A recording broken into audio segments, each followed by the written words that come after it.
Like everybody else, even I was very excited when this quarantine holidays started.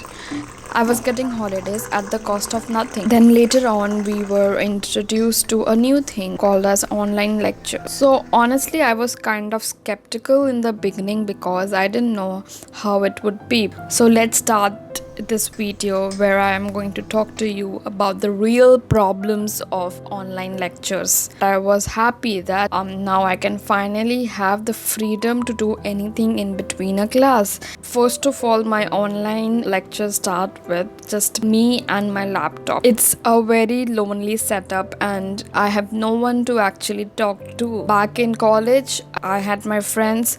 We would joke, talk about life, and things were really very exciting. I was actually looking forward to classes because I got to meet my friends. So now let's start our day. I'm in my comfiest night suit and in my comfiest chair, and everything around me is so comfortable that I have nothing to worry about.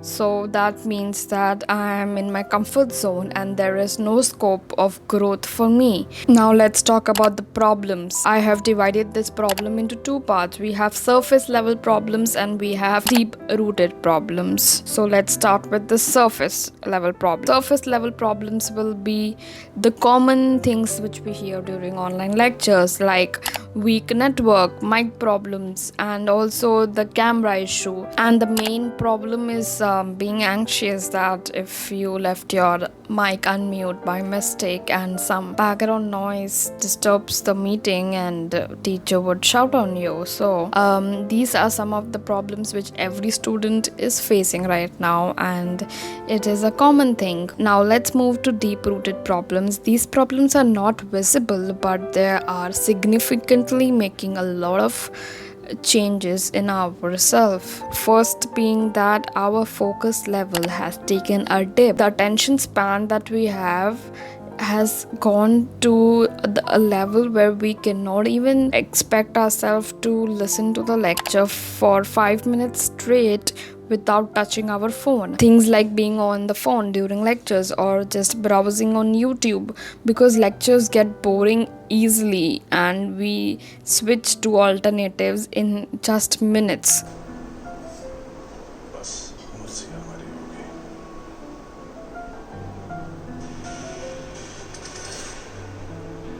And one of the things I have seen is that our phone usage has increased a lot, because during lectures we tend to use our phone more than we use during the entire day, because we get bored and the next thing we want to do is be on Instagram or do something else. And the next bad habit that we are inculcating in our life is eating during classes. This is something which we used to do back in school and college also, but now we are eating during classes shamelessly, and it kind of is a bad habit, I feel, because even that is a kind of a distraction and we might not be able to focus on the lecture.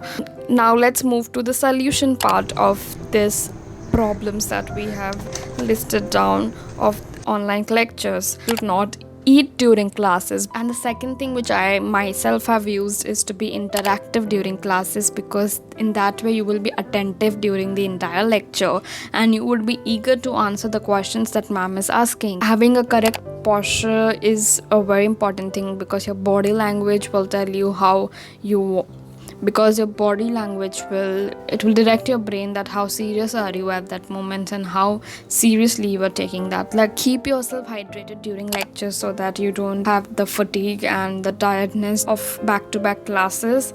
This is another thing that I keep doing, is making serious notes during classes which I can use afterwards when I have to study for my exams. In this way my time is saved. Keep making notes while the teacher is talking. Instead of taking screenshots of the slides, it's better to write it down at that moment itself, because even you know that you won't be able to study from the slides in the future.